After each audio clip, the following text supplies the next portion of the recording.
This is a choice between two really competing ideologies. One has everything to do with being an American and being an American patriot, and doesn't have anything to do with the age-old parties that we've sort of grown up knowing, versus globalists and globalism.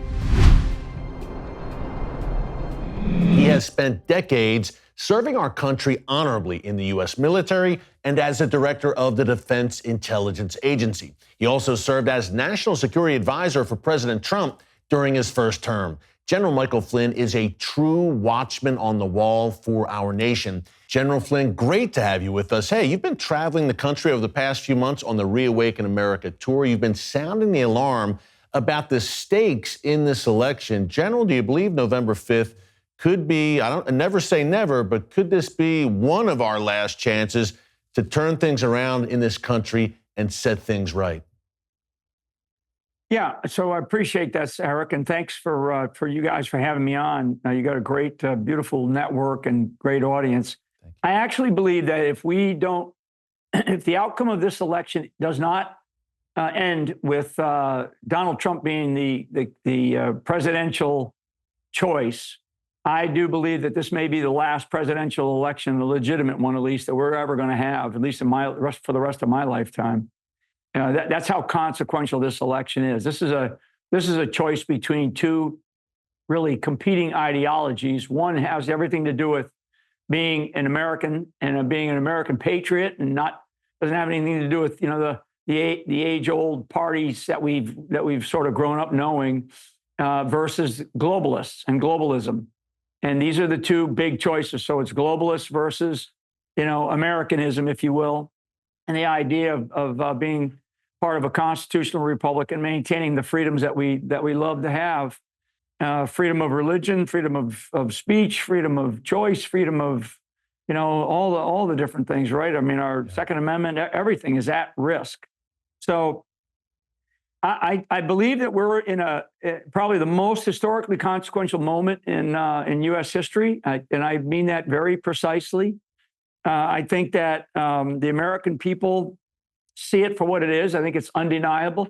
I do not believe that we are as divided a nation that other mainstream media outlets are saying that we are. I don't believe that for a second.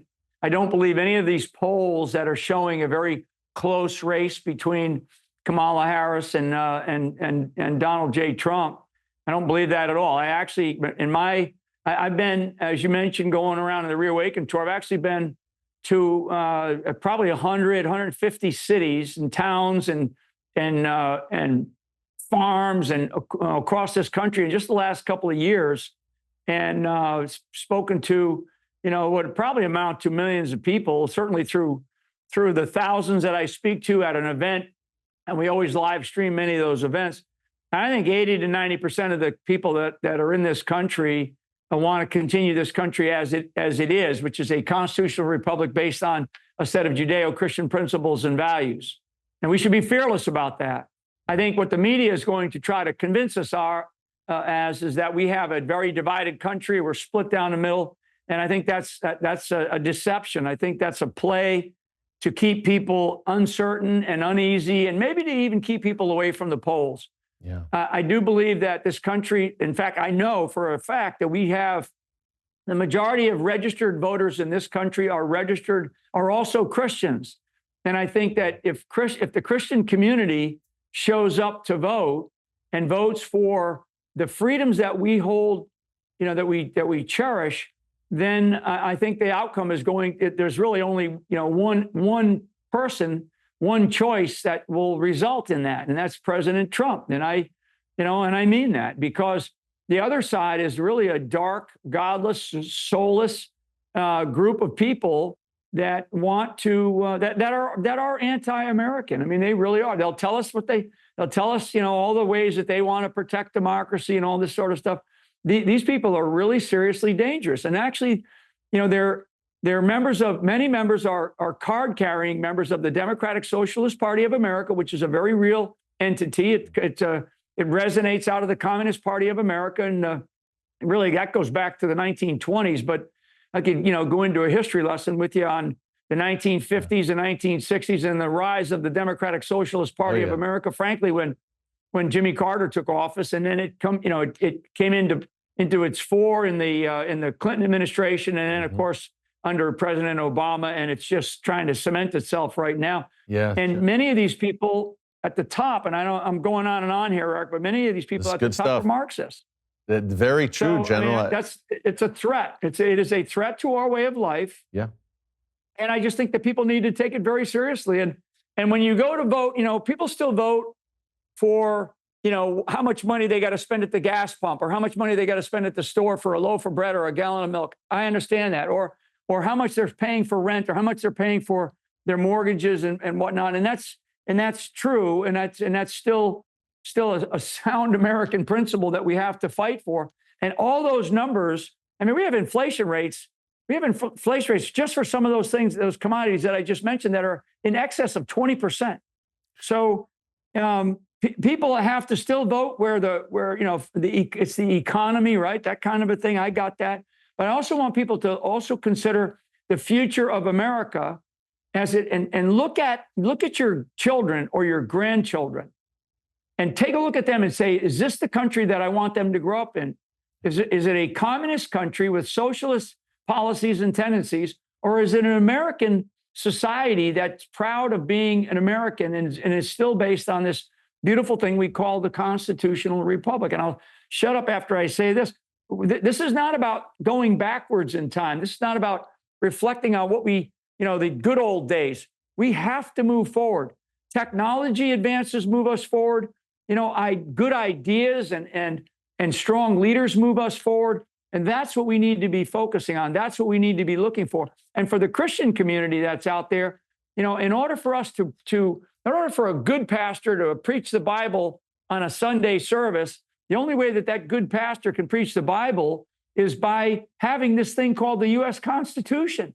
And these people that we are facing that will take this country over, that are currently in charge of our country, they want to remove that honored, noble cause that we as a principally Judeo-Christian, value-based nation, that fled religious persecution in the 1500s and 1600s and fought a revolution to be able to stamp this thing we call the Constitution. For us to maintain it, the pastoral leadership in this country and the Christian community had better wake up and show up to vote. General, you worked for Donald Trump as National Security Advisor. You've been in the room with him many times. What sets him apart as a leader? What makes him so unique? And what makes him, in your view, the right man to lead the United States in this dark and desperate time?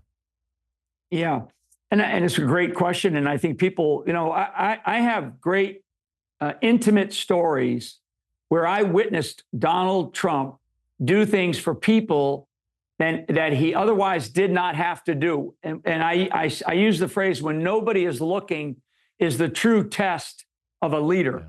Yeah. And I just so happened to be with him at times, moments where it was just he and I witnessed him do things for people that, that you'll never hear about, like, going up to a couple and paying for something, or a couple of workers at an airport in the middle of the night when it was pouring down rain, and he went over to him and helped him move chocks on his airplane, and then ended up giving them each about $500 cash so they could go home and take care of their families.